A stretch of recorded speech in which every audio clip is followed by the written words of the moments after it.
Oda trolled us again. Well, a long time ago, the editors did say that they didn't consider the Reverie arc to be an arc because it was so short. We were, or at least I, didn't think that would mean literally, because it turns out the Reverie arc is already over, and now we're finally moving on to the Wano arc. I mean, I would be lying to say if I wasn't interested in seeing this thing. But there are so many unanswered questions the Reverie arc did that I really wish to see. But at long last, we're heading to Wano after all. Although I don't really know what to say about this episode, because there's a very I mean, it's not a bad chapter, but it's not 100% good either. Either way, the Angry Anime fan here to bring you chapter 909 of the One Piece.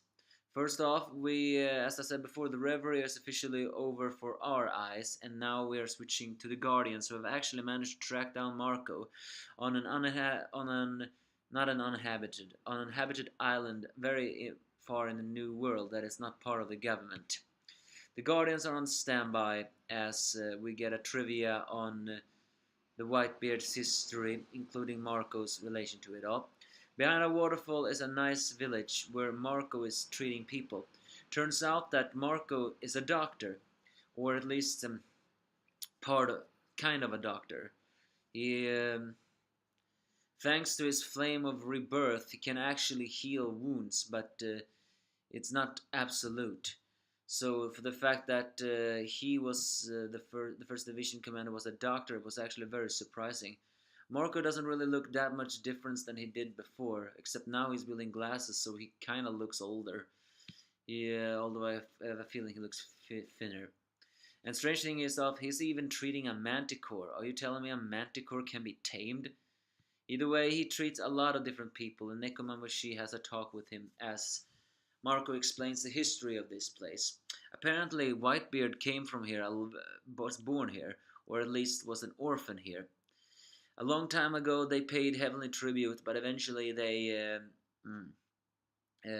couldn't anymore. And it seems that any country that cannot pay the heavenly tribute is officially out of the government's hand, therefore no longer protected by the government. So it became attacked by pirates and lawless and many things different more.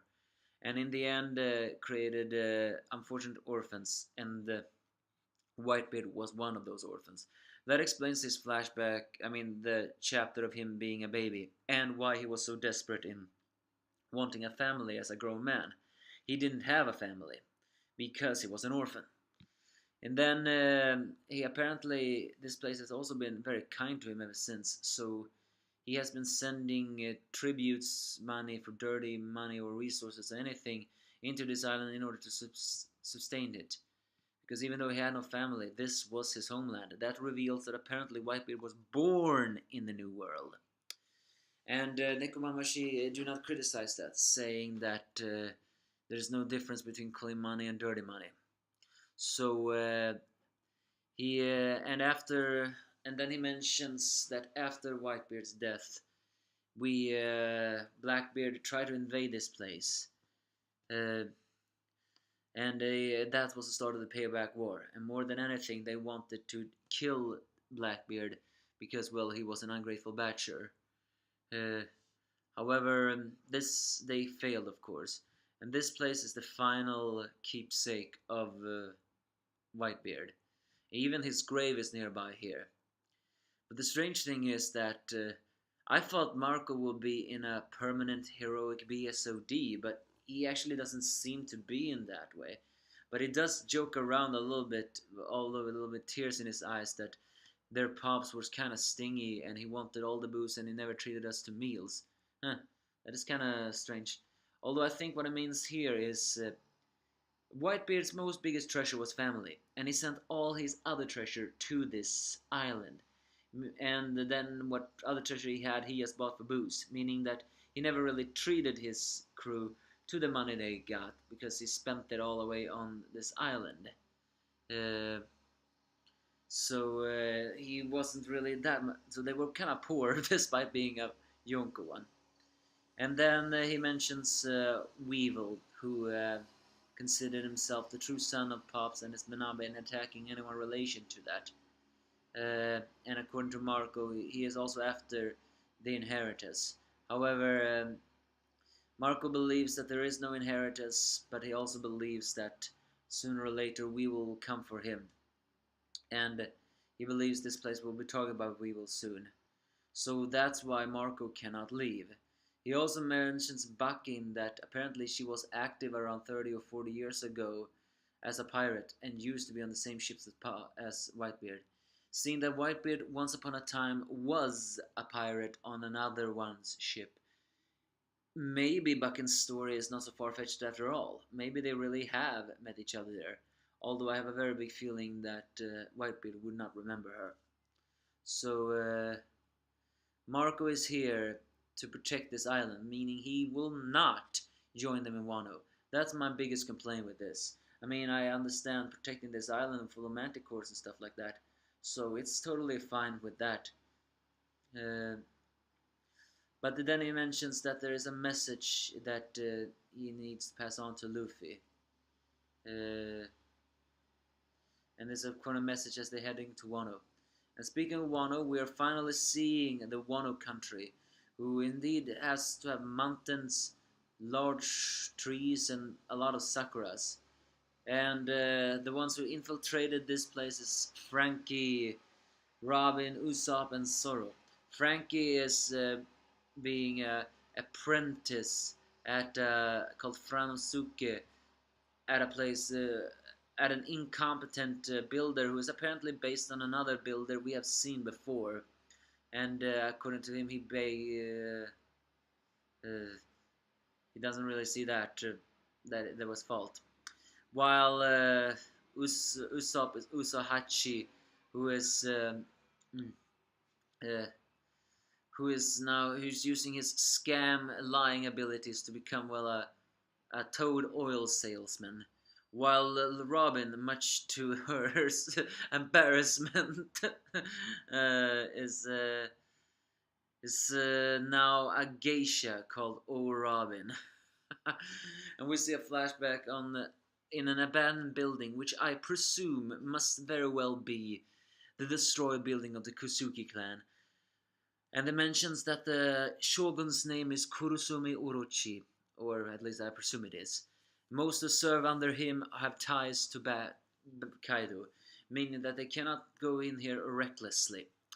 So they need to complete this mission quietly. However, one guy has already been caught and is about to commit seppuku because apparently 3 people have been murdered. And that is Zoro being posing as a Ronin called Soroju. And according to the guy and they even managed to get sushi from him because they saw that he had it. I mean, there's always been theories about that samurais would go crazy as soon as they see that Zoro is the one who has sushi. Sushi, whatever his name was. And that is true. I mean, but the one who holding that is a dirty, very corrupted general who is demanding him to kill himself. And of course, Sora at first agrees, but then as soon as he raises his seppuku blade, he says that the mercenary smells like blood and proclaims he is the culprit, which he immediately cuts him down with his seppuku blade, mind you. Yeah, that's Oda for you. Never giving Sanji a single badass moment, and in the end you decides to give Zoro all the badass moments.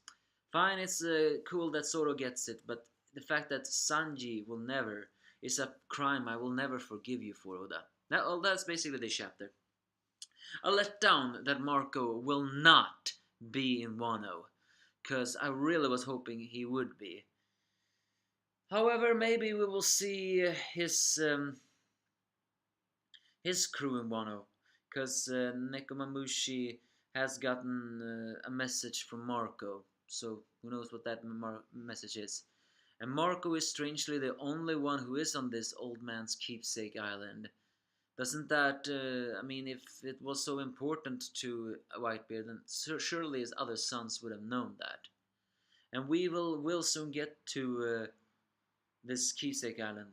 Isn't it a very huge chance that evil is gonna win? Because in the end, the despair always have to win? Well, I don't know. Again, this is not exactly a bad chapter, just a setup chapter. Could have been a little bit better. But so we are finally moving on to the Wano arc. I would be lying if I said I did not look forward to this. But we'll see what awaits us soon enough. Give me your thoughts if you have any.